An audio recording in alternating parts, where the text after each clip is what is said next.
പശ്ചിമേഷ്യയിലെ എല്ലാ കരാറുകളും ഉറപ്പുകളും memorandum of understanding Islamabad പ്രഖ്യാപനവും ഒക്കെ മറികടന്ന് വീണ്ടും അമേരിക്ക ആക്രമണം നടത്തി. പ്രത്യാക്രമണമായി ബഹ്റൈനിലും ഖത്തറിലും കുവൈറ്റിലും ഇറാനും ആക്രമണം നടത്തി. സത്യത്തിൽ ലോകം ഒരു യുദ്ധത്തിൽ നിന്ന് പൂർണ്ണ വിരാമം നേടി ആശ്വാസത്തിലേക്ക് നീങ്ങുമ്പോഴാണ് വീണ്ടും യുദ്ധം നടക്കുന്നത്. അമേരിക്കയ്ക്ക് നാണക്കേടോടുകൂടിയാണ് അവസാനിപ്പിച്ചത് എന്ന് പറയുന്ന ഏറ്റവും പ്രധാനപ്പെട്ട വെല്ലുവിളിയുണ്ട്. ഒക്ടോബറിലെ ഇസ്രായേൽ തെരഞ്ഞെടുപ്പുണ്ട്.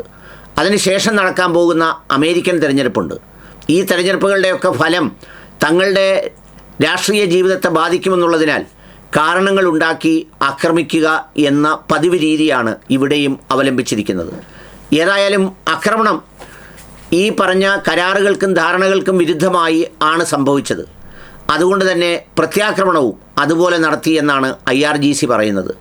മിഡിൽ ഈസ്റ്റ് രാജ്യങ്ങളിലെ സാമ്പത്തിക സ്ഥിതിയെ തകർക്കണം, അവരിൽ നിന്ന് പരമാവധി പണം ഉപയോഗിക്കണം. ഇപ്പോൾ ഇരു രാജ്യങ്ങൾക്കും യുദ്ധമാണ് ഗുണകരം എന്ന സ്ഥിതിയിലാണ് എത്തിയിട്ടുള്ളത് എന്നതാണ് ഒരു സ്ഥിതിവിശേഷം.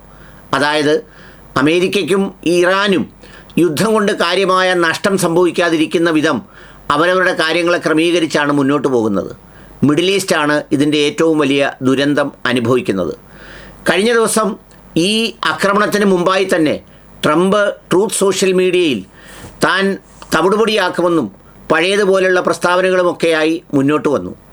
യുദ്ധമേഖലയിൽ സമ്പൂർണ്ണ യുദ്ധവിരാമം വരുന്നതുവരെ ചെറിയ ചെറിയ വെടിവെപ്പുകളും അങ്ങോട്ടും ഇങ്ങോട്ടുമൊക്കെയുള്ള ഏറ്റുമുട്ടലുകളും സ്വാഭാവികമാണെങ്കിലും ഏതോ ഒരു ചരക്ക് കപ്പലിനെ ആക്രമിച്ചു, ഹോർമിസ് കടലിടുക്കിൽ തടഞ്ഞു എന്നൊക്കെ പറയുന്ന കാരണമുയർത്തിയാണ് അമേരിക്ക വ്യോമാക്രമണം നടത്തിയത് സൈനിക കേന്ദ്രങ്ങളിലാണെന്നും 12 ഇടങ്ങളിൽ നടത്തിയെന്നുമൊക്കെ ട്രംപ് അവകാശപ്പെട്ടു. മണിക്കൂറുകൾക്കകം തിരിച്ചടിച്ചു എന്ന് പറഞ്ഞ് ഇറാനും രംഗത്ത് വന്നു. എന്നിട്ട് കുവൈറ്റിലും ബഹ്റൈനിലും ഖത്തറിലുമൊക്കെ പല സ്ഥലങ്ങളിൽ പല രീതിയിൽ ആക്രമണമുണ്ടായി എന്നാണ് പറയപ്പെടുന്നത്. ഈ ആക്രമണങ്ങളിൽ ചില ആളുകൾ മരിച്ചുവെന്നും ചിലർക്ക് ഗുരുതരമായി പരിക്കേറ്റുവെന്നും ഒക്കെ വാർത്തകളുണ്ട്. ലോകം ആഗ്രഹിക്കുന്നത് ഒരു സമ്പൂർണ്ണമായ സമാധാനമാണ്.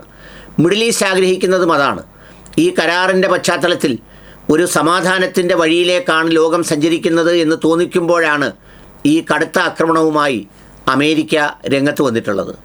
ഈ ആക്രമണത്തെ ആരും പിന്തുണയ്ക്കാതിരുന്നിട്ട് പോലും അവരവരുടെ നിലനിൽപ്പിന് വേണ്ടി ഇസ്രായേലിനും അമേരിക്കയ്ക്കും ഇത് നടത്തിയേ മതിയാവൂ എന്ന നിലപാടാണ് ലോകത്തെ ആശയക്കുഴപ്പത്തിലാക്കുന്നത്, യുദ്ധത്തിലേക്ക് നയിക്കുന്നത്.